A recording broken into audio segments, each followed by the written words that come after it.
Freeman hosts a COVID vaccine clinic as all Missouri adults become eligible. A forensics expert takes the stand in the Derek Chauvin trial. I'm Michael George with what she said when asked whether George Floyd's death was a homicide. And we look at anxiety over returning to the workplace. The 4 states' most watched news starts now. Stormy weather is moving into the 4 states. This is KOAM News at 5. Let's go straight to Chief Meteorologist Doug Heddy for the latest on what's going on out there. All right, Dow, we've had the showers, we've had the thunderstorms popping up over the past several hours, and you can see all the counties highlighted in orange. This is showing us severe thunderstorm watches in effect until about 8 or 9 o'clock. Southwestern Missouri, Cherokee County on the Kansas side, and then once you push back into northeastern parts of Oklahoma. I don't really see much of a tornado threat with these storms, but they are very heavy rainmakers, large hail, and gusty winds upwards of, 50, 60, 65 miles per hour. But you can see the cluster of storms through the metro, and then we still have one severe thunderstorm right across northern parts of Cherokee County. As these storms lift farther north, they run into a little bit more stable air, so most of the severe weather along and south of Interstate 44. But look at all these storms popping up in northeastern parts of Oklahoma. We still have to deal with all those as we go through the rest of the evening hours. Here's 7 p.m. showers, thunderstorms, pretty good line drives through. Here's 9 p.m. and then once we pass about 10 p.m. our storm threat will of course start to drop. So of course we got a lot to talk about all coming up here in just a little bit, and then we'll look into the weekend as well. Dow. All right, we'll see you soon. Thanks, Doug. As of today, all Missourians ages 16 and older are eligible to get vaccinated for COVID-19. That's because the Show Me State entered its final phase of its vaccine distribution plan. And Joplin's Freeman Hospital commemorated the occasion by hosting a clinic where roughly 600 4-staters received vaccines against the coronavirus. One person getting his first shot tells us what prompted him to make the decision. I think enough time and thought has passed where there's been plenty enough benefit versus risk for me to go ahead and take the leap. We're going to hear more from 4-staters who received vaccines tonight at 6. Kansas conservatives passed a proposed ban on transgender athletes in girls' and women's school sports through the Republican-controlled legislature. But they don't appear to have enough support to overcome a possible veto by the Democratic governor, Laura Kelly. The proposal passed both the House and Senate, but the House vote was short of the 2/3 majority that would be needed to override a veto. Now, Kelly typically does not say what she'll do with legislation before it reaches her desk, but she has dropped strong hints that she plans to veto such a plan. The trial of former Minneapolis police officer Derek Chauvin entered a 10th day today with more testimony from key medical experts. Michael George reports. My full name is Andrew Michael Baker. The medical examiner who performed George Floyd's autopsy took the witness stand, telling jurors what he determined to be the cause of death. Homicide in my world is a medical term. Forensic pathologist Dr. Lindsay Thomas, who reviewed the report, was asked if she agreed with those findings. There's no evidence to suggest he would have died that night, except for the interactions with law enforcement. Jurors were handed autopsy images showing injuries Dr. Thomas says Floyd sustained as Derek Chauvin knelt on his neck for more than 9 minutes. All of the things that he's using, his muscles, his strength, his body, it's kind of a double whammy to his heart and lungs and muscles and his whole system. In cross-examination, the defense raised questions about the prone restraint the former Minneapolis police officer used. Is the prone position on concrete inherently dangerous? Again, with no other factors, as long as someone can breathe, no. Right. I could be laying by the pool in Florida, right? Right. On my stomach in the prone position, not inherently dangerous. Right.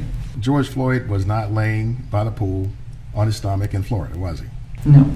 Dr. Thomas also testified Floyd's death was not a result of a drug overdose or underlying health conditions, as the defense has suggested. Other medical experts who took the stand this week expressed similar opinions. Michael George, CBS News. Chauvin, who was seen in disturbing videos kneeling on Floyd for more than 9 minutes, is charged with second-degree murder, third-degree murder, and second-degree manslaughter. If convicted of the most serious charge, he could face up to 40 years in prison. The Texas community is rallying around the victims of another mass shooting. Police say an employee armed with an assault-style rifle opened fire at the cabinet-making business where he worked in Bryan, Texas yesterday. One person was killed and 5 others were wounded at the business. About an hour after the shooting, sources tell CBS News, multiple law enforcement agencies tracked the suspect to a home about 30 miles away.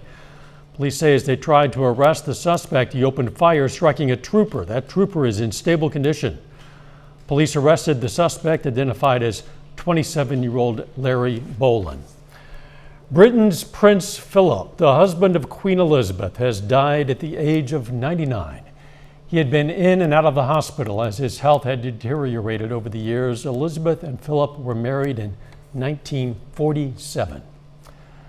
Carthage today hosted its first Food Truck Friday of the season. People from all over the area came out to support local food trucks and other small businesses. For many food trucks, this is their first time being at an event like this in more than a year. During the pandemic, many struggled to stay in business, so this event not only helps them gain new customers, but also helps them survive. The vendors that do this, part of those proceeds will go, they'll make a donation to Project Graduation, and that will ultimately benefit the kids on graduation. Food Truck Fridays also included a monster truck and axe throwing. Visit Carthage says this was to help attract more people to this event, helping these businesses affected by the pandemic. Just ahead, a slowdown in the availability of the Johnson & Johnson vaccine and helping people overcome anxiety about returning to the workplace. Those stories coming up in Health Watch. Vaccination sites across the country will not get as many Johnson & Johnson doses as expected next week. The federal government will distribute 700,000 doses, a far cry from the 4.9 million doses that went out this week. The exact cause of the more than 80% plunge in supply wasn't clear, but it comes as J&J deals with problems at a Maryland manufacturing plant. A large national study finds the in-hospital death rate from COVID-19 dropped from a peak of nearly 20% in April to less than 10% in November. Researchers from Pennsylvania say the decreases were likely because of improvements in treatment, not because a larger proportion of younger patients were hospitalized with the virus as the pandemic continued. More than 75% of American executives plan to ask their employees to be back in the office by July. And the concept of returning is causing stress levels to spike in a way that mirrors the beginning of the lockdown. Reporter Susie Stamel has a look at how to navigate reentry. It's been more than a year of masking up, sheltering in place, and working from home. Now millions of workers are being called back. It's been a banner year for stress and anxiety. Clinical psychologist Dr. Jonathan Horowitz says more people have been reaching out because of the pandemic, and now he's seeing the stressors of returning to so-called normal show up in therapy sessions. At the beginning, it was all, how do we take it offline? How do we move home? How do we deal with that? And now it's, how do we go in the other direction? I saw a definite increase in people getting back on medication, increasing medication, a lot of insomnia, a lot of panic attacks. Jennifer Himes is a licensed clinical social worker. She says the pandemic exacerbated existing conditions and situations for some who are already struggling. She suggests a hybrid model for returning to work might ease the transition. I'm going to go back twice a week. I'm going to see how I like it. And I've already had clients who have done that. And for some, they love it. And for some, it really does feel weird. 75% of bosses expect to require their teams to physically come back to the office in some capacity by July. Most executives want people in the office at least 3 days a week, whereas more than half of workers want to be remote at least 3 days a week. Sean Lama says he's looking forward to getting back to work, with one exception. My main concern is public transportation, to be honest, because even before the pandemic, I actually would catch colds all the time. Doctors say once you're back, keeping strict work boundaries can help relieve stress. When I log off from work, I'm done, and it's made a huge difference. The pandemic has taken a toll on mental health, so doctors recommend talking with your healthcare provider if you have concerns. Susie Steimel, CBS News, San Francisco. A poll by the Kaiser Family Foundation finds 41% of adults report having anxiety and or depression right now. Pre-pandemic, that number was 11%. A new study finds physical activity during a person's leisure time is linked to health benefits, but physical activity during work is associated with an increased risk of death. Researchers in Denmark suggest the difference is because work activity often does not sufficiently increase the heart rate to improve fitness. Doug Heddy is next with the latest on the stormy weather and his 7-day forecast, and later how working remotely has led to other online experiences.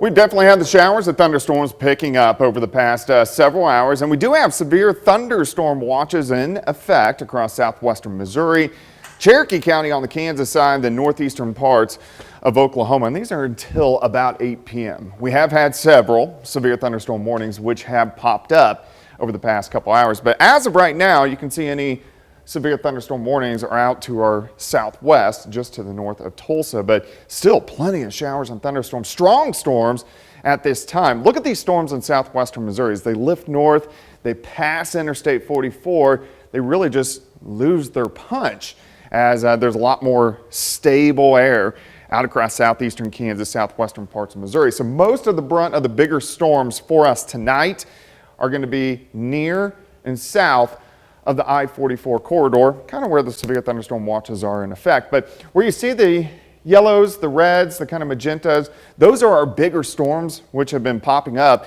over the past several hours. Let's go ahead and zoom in right on the south side of Joplin. You can see a pretty good cell. It's not severe, it's strong. A lot of thunder, a lot of lightning within that storm. And then also, as you work toward Carl Junction, and then Cherokee County is seeing a pretty good storm, at least over the past several hours. And then as you get up into southern parts of Crawford County, another pretty big storm as well. Nice strong storm. This is just south of Parsons. Look at all the thunder, all the lightning down across southern parts of Lebec County. So Oswego, you can see, is also going to get into the action. And then these continue into northeastern Oklahoma. These are a little bit bigger, a little stronger storms out across north central parts of Oklahoma, just to the north of Tulsa. But it's this batch that is going to kind of come together and work through as we go through the overnight hours tonight. So first off, our main severe threat is along and south of Interstate 44. Two, most of our threat is going to be large hail and gusty winds. Hail may be as big as golf ball size and winds right around 60 miles per hour. However, tornado threat's fairly low. You can't rule it out, but it's fairly low, which is good news. All right, let's go through time. Here's 7 p.m. You can see that cluster out across northeastern Oklahoma kind of comes together. Even the areas that aren't getting severe weather, the northern half, you are going to get showers, you are going to get thunderstorms. This band works through. Some of these guys south of I-44 could be strong to severe. So here's 8, 9 p.m. By about the 10 o'clock hour, I think most of these storms should be gone. On the back side, we'll get a few light little showers late tonight into tomorrow morning, but we don't have to worry about anything strong or severe. All right, on the other aspect, allergies have been crazy high. Today's a 10 out of 10. With the rain, here's some good news. We dropped to 5 out of 10 for us tomorrow, so at least the allergies are going to drop just a little bit as we go through the next couple days. Temperatures, of course, where we are getting the rain, a little bit cooler, anywhere from 60s, and then if you aren't seeing rain, you're still sitting into the 70s. But our winds are going to start to switch around out of the northwest as we go through the overnight hours as a cold front works through. Nice shot. This is from our station. Currently, we're sitting at 62 degrees. Of course, our humidity is high, and we're going to continue to get these showers and thunderstorms as we go through the evening hours. We're going to drop back through the 50s, eventually into the mid-40s a little bit later on tonight, and then as we go into the daytime hours tomorrow, things will improve by the afternoon. We're going to have some morning showers, but check out Sunday, 74 degrees. Sunday's going to be the day to get outside and do stuff. A little bit cooler next week, but we're not going to have to worry about any severe weather after tonight for about 10 days. Wow. Yeah, so that's good news. Absolutely. This time of year, that's kind of a rarity. Yeah, it is. Thanks, Doc. Just ahead, the expanding world of online experiences. First, though, we take a moment to recognize a Mission, Kansas man who was aboard the USS Arizona when it was sunk at Pearl Harbor.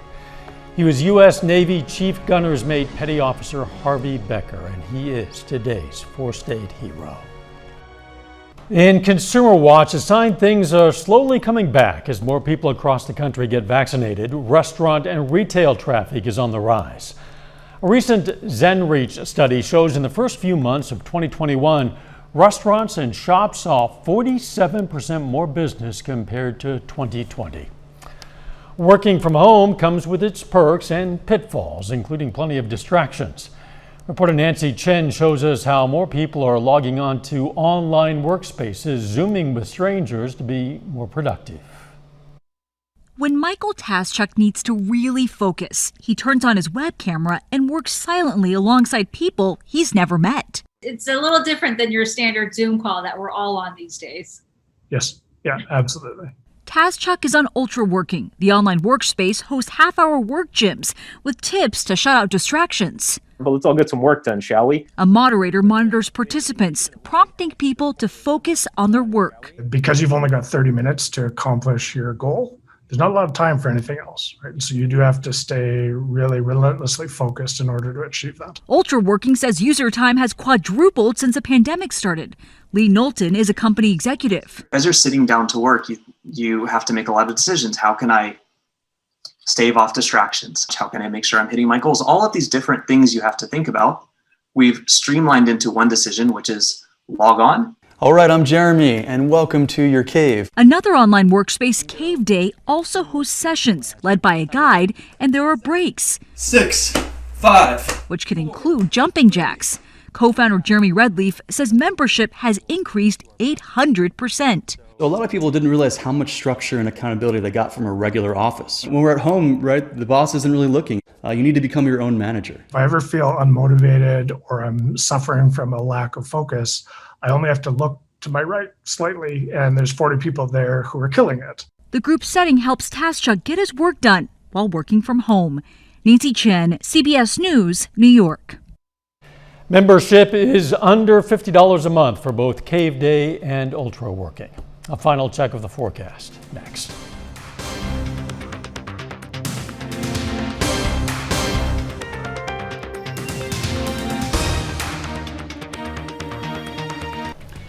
The CBS Evening News is next. Then on KOAM News at 6, we're going to have more on the Freeman COVID vaccination clinic today now that all adults in Missouri are eligible.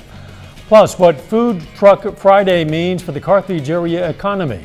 And Neosho, Missouri's citywide garage sale. Stay with us for the CBS Evening News and then KOAM News at 6. As we move into the season for cookouts, the Oscar Mayer Wienermobile today rolled into Joplin. The drivers of that 27-foot-long hot dog on wheels, Cold Cuts Chloe and Barb BQ, hung out around Cunningham Park for a few hours today. They met with people at the park, told stories about their travels, and handed out some freebies. In a news release, they said they relished the opportunity. Don't blame me, that was a quote from the news release. Not exactly cookout weather at the moment, Doug Heddy. No, but we will as we head into the weekend, especially on Sunday. But at least for the evening hours, showers, thunderstorms continue.